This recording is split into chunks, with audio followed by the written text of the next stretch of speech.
What is going on, everyone, and welcome to Kart 63. My name is Ben. Thank you very much for stopping by. Real quick, if you didn't mind hitting a like on this video, possibly subscribe to the channel, that would be super sweet. We are dangerously close to having 25,000 subscribers on this channel. Holy crap. Danger zone. Anyway, if you didn't mind taking a second out of your busy day, checking out this what is it, ad read? I still don't know what it's called. I'm not very professional. Anyway, the sponsors, the partners for this channel, please watch this video. Kart 633 would like to thank our sponsors and partners for the channel. Track Tack Tire Treatments, Burris Racing Tires, BeardOctane.com, 53 Titanium, JC Specialties, Product 41, and Shatter Karts. Okay, we are back from the Christmas break, so to speak. I'm still off four-day weekend for old Benny Poo here. I'll take any vacation. It cost me a vacation day, but that's perfectly fine. I'm going to talk about rotational drag today. Now, first and foremost, I don't know that that's a term. That's the term I'm using. There might actually be a technical, some kind of way of describing other than what I'm saying, but rotational drag sounds correct to me. Now, what is that? That is your engine's ability to rotate the rear axle. Now, we're not really going to talk about rotational weight. That's a really big thing. You know, one of the sponsors of this channel is 53 titanium axles and brakes and titanium clutch, and that's rotational weight. Now, to make the rotational weight be as effective as it is, you need to get rid of rotational drag. Now, what is that, Ben? What do you keep on saying this term that you just made up out of whole cloth that Mr. Kart 63 just made up? I was like, what? I mean, it's two words that go together, so it's not made up. But again, I don't know if that's the correct. What I'm talking about is bind. I'm talking about bind in your drivetrain. Rotational drag would be something like bearings that are not up to stuff. We've discussed this before, maybe a couple videos ago. I talked about how bearings, need to be replaced or, gone through, put in the ultrasonic cleaner, the dust shields need to come off, spray those out, lubricate them. That, to me, is rotational drag, keeping those things as free spinning as possible. Also, when you're talking about that chain alignment, unprepared, big surprise. Something like a chain alignment tool, such as this. This is Matt Kaler came up with this. I don't know that he's making this. This is a 3D printed laser. You put this on your. Hopefully, I'm going to do some B-roll here, so I'm giving a description. Anyway, you would put this on your rear gear. This would align perfectly with the sprocket that goes on your clutch, making sure that is perfectly aligned in order to reduce rotational drag. The more the chain is offset, not only is it going to wear out your rear gear, possibly throw a chain, something like that, but you want that to be spinning as free as possible. Now, where was I going with that? Oh, yeah. Also, chain tension. I had a brain fart there real quick. Might as well just leave it in there. I'm not perfect. Nobody's perfect. I don't claim to be perfect. Anyway, chain tension. You don't want your chain banjo tight. So you want your chain loose enough to get rid of that rotational drag that I'm mentioning, but tight enough that you're not going to throw a chain. Now, the general rule of thumb is that I say a half an inch of deflection. What is that? A half an inch of deflection. If you take your chain and you can move it up and down a half an inch each way. It could be an inch. It could be 3/8. It could be more than that, depending on how smooth your track is. The smoother the track is, typically, the looser you can run your chain. There's just something about, you get on some of these Northeast tracks, and I'm not picking on them or anything, but we we don't have the calcium, we don't have the red clay that binds the surface together. So typically they have a tendency to get tore up. If it's a soft track, they start to get those, some, we'll call it character,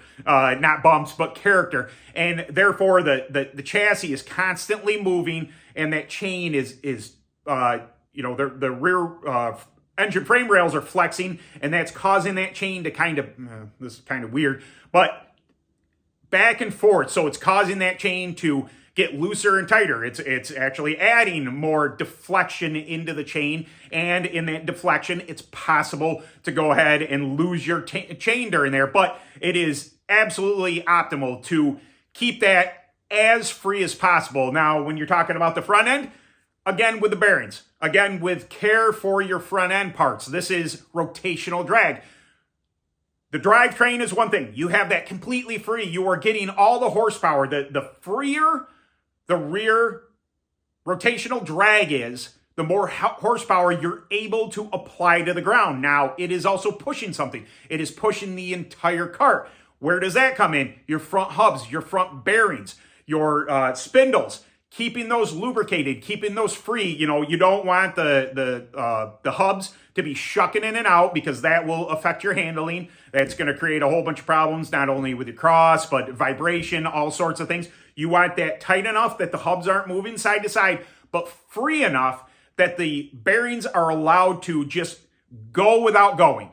When you spin your front tire, you put your rim and tire on there, you give her a good old boom, and I'm surprised I don't do more sound effects on this channel than I do in nature, we'll say. But when you give it a good spin and he just sits there and keeps on going, that is what you want. You want everything to be as free as possible. Rotational drag matters.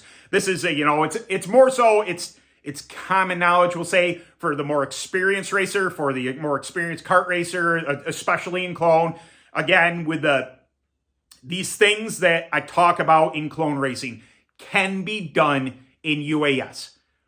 But when you're running UAS, when you're running 50, 60, 70, 100 horsepower, rotational drag ceases to be a real main thing. You want your chain aligned, you want things as free as possible, you want all those things.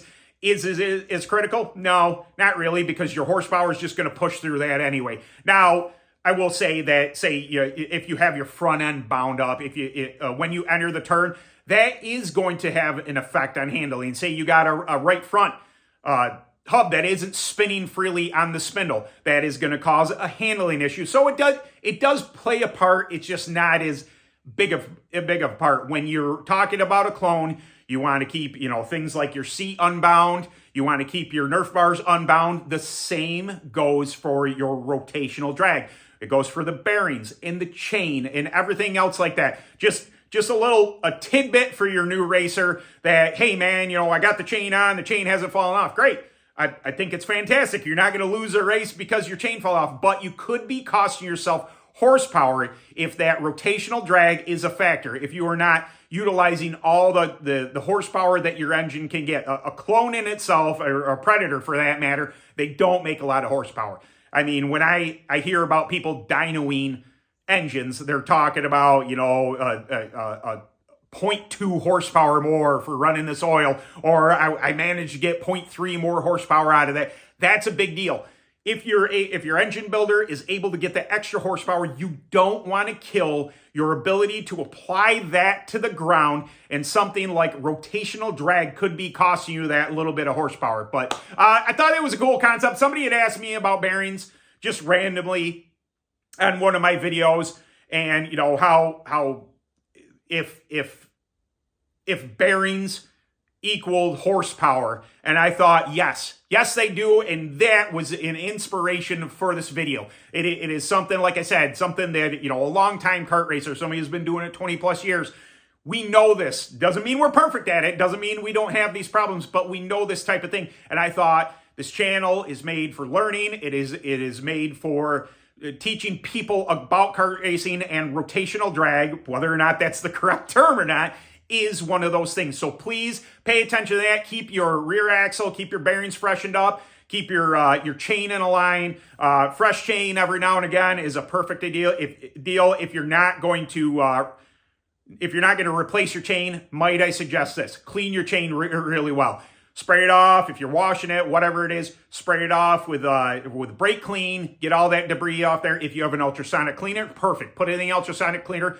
One thing I have been doing over the past couple of years is I have just a cup, and the cup has ATF in it.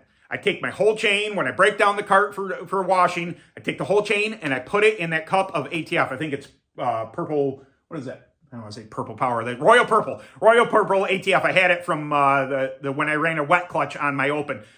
I had it left over. I thought, you know what? If it's good enough for transmissions in everyday life, in cars, it should be good enough for those. So I take the chain off, I clean it, whether it be sprayed off or whatever, put it in the ultrasonic cleaner. I go ahead and I put it in that ATF. I just leave it be till it's time. I take it out, I hang it up. Matter of fact, I hang it off this board and let it drip into the garbage to get all the excess off, but that has served me well. Just one of those things, those little tidbits to keep that rotational drag away from my clone, to make sure that everything is rotating free. So thank you very much, everybody, for stopping by. And I don't know that I'll do anything big once we hit 25,000. It's just it's a cool little thing that I wanted to thank you all for. I mean, we're 60 subscribers away, 40 subscribers away, something like that.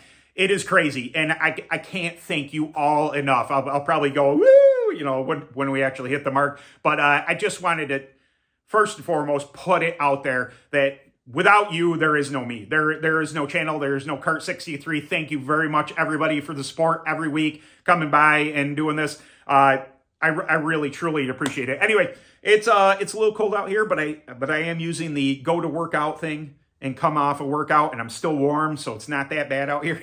I'm just going to keep on doing it because it works. I'm not cold. It's great. Ben, get a heater in the barn. Put some insulation up. It's silly. If I wasn't doing things the hard way, I wouldn't know what to do ever. Anyway, thank you very much for coming by. I hope to do a live stream this coming Thursday. It will be New Year's Day. Might be a great way to kick off the new year. We'll see. I don't know that I have anything going on, but I will definitely let you know if the Dirt Kart Racer live stream is going on this Thursday. Anyway, thank you very much for stopping by, and we'll catch you in the next video. Later.